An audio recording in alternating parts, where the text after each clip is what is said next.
Hello friends welcome to my channel. तो O triple S C MPH female ANM पिला मानक पई कि आपण मानक पई कि गुरुत्वपूर्ण अपडेट रहउची जो कि पिला मानकर गोटी टेंशन एपर्यंत आपण मानक रिजल्ट आसिला नै।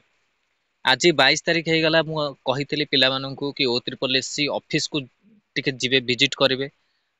तथापि पिला माने को आउटे रिक्वेस्ट कि एई वीक रे तो आपण माने 22 तारिख जेतु हे गलानी ए एप्रिल मंथ टा आपण टिके 7 दिन वेट कर देते। बहुत कष्ट वेट करिया मु जानि छि पिला माने बहुत टेंशन रे अछंती। आउ पिला माने भी कहउछन जहा आपण को इन्फॉर्म पाउछंती कहंतु अननेसेसरी आपणकर वीडियो करंतु नै। किंतु मु कहिबी आपण ए जो 7 डेज अछि 7 डेज वेट करंतु 7 डेज वेट करंतु ता भितरे यदि आपण मानकर किछि अपडेट आसुची रिजल्ट को नै कि ताले तो भल कथा नहले आपण माने ओ ट्रिपल एस को मे मासरे आपण माने जांतु मे 2-3 को आपण माने जांतु ओ ट्रिपल एस ऑफिस को विजिट करंतु आउ जानिबा को चेष्टा करंतु। आ हमर गोटे कॉल रे से माने खाली कहउछन प्रोसेसिंग चलीची प्रोसेसिंग एते दिन कोन पई चलची।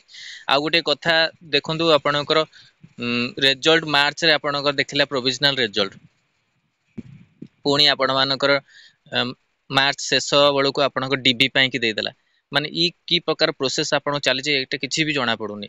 आपण डीबी पई फेर सेकंड डीबी भी आपण मानको डकायला। तो गोटे कथा कि आपणकर रिजल्ट गोटे पब्लिश करी कि पुणी डीबी पई डाकिबा 1 मंथ परे तो सेटा ठीक केते दूर आपण मान पई कि आपण माने सेटा बुझिया कथा। पिला माने भी तात्रे कंफ्यूज क्वेश्चन रहउथिबो बहुत पिला मानकर आई रिगार्डिंग नै कि।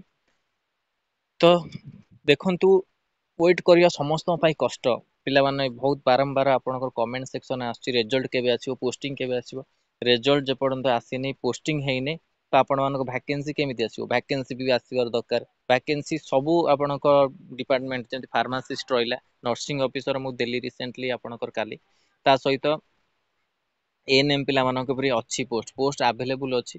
किंतु कोन हबो ए पोस्ट को आपण मानको दे पोस्टिंग करबा को एते लेट हे गलानी माने पाखा पाखी 1 ईयर लागि गलानी गोटे पोस्ट को एप्रिल मासुर हे कि आपण ए एप्रिल आपण सरियोग बसिलानी।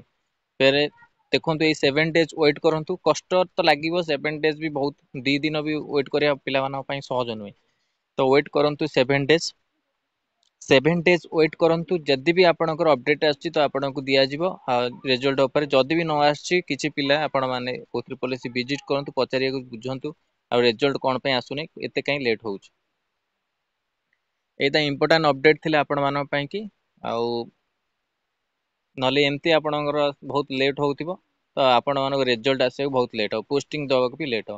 पोस्टिंग रो भी आमे अपडेट पाइथिलु कि आपण एप्रिल मास रिजल्ट आसिले पोस्टिंग जून रे आपणकर हेजबो किंतु इलेक्शन परे जोटा दे पर्यंत कोनोसी रिजल्ट आसिला जोटा कि बहुत टेंशन समस्तक पई कि मो पई कि भी एटी टेंशन बहुत रहउची कि पिला मानक पोस्टिंग हे जाउ तापर आपणक जो नेक्स्ट वैकेंसी ता पई भी केमती चेष्टा करिवा सेटा भी देखिया को पड़ियो पिला मानक केमती से डायरेक्शन ने नबा आउ नुआ पोस्ट केमती आनिबा सेटा भी हमर लक्ष्य रहउची। तो ए सब ध्यान को रखी सब इंपोर्टेंट अपडेट आपण मन पई कि ए सब रहउची आपण माने जानतु विजिट करंतु ओ ट्रिपल एस ए 7 डेज परे एबे तो जानतुनी एबे आपण माने एप्रिल मास से देइछंती जेहेतु आपण को एप्रिल मास ही कहबे। तो लेट अपेक्षा करंतु 7 डेज तापर जदि आपण कोनोसी अपडेट आसुनी तले आपण माने जानतु। एटा थला important update triple S MPS female ANM पिला मानक पई वीडियो भल लाइक लाइक और शेयर करंतु हम चैनल रे प्रथम थर पई तले चैनल को सब्सक्राइब करंतु आ ए भली कंटेंट पे बेल आइकन को क्लिक करंतु जदे समस्त वीडियो नोटिफिकेशन आपण पाखर पहुंच परिबो। धन्यवाद थैंक यू। टेलीग्राम चैनल भी जॉइन कर नियतु ता जहां भी अपडेट मिलियो सेठी आपण को मिल जो Telegram channel link video description दे देबी सेठी आपण ने जॉइन कर नियतु। धन्यवाद थैंक यू।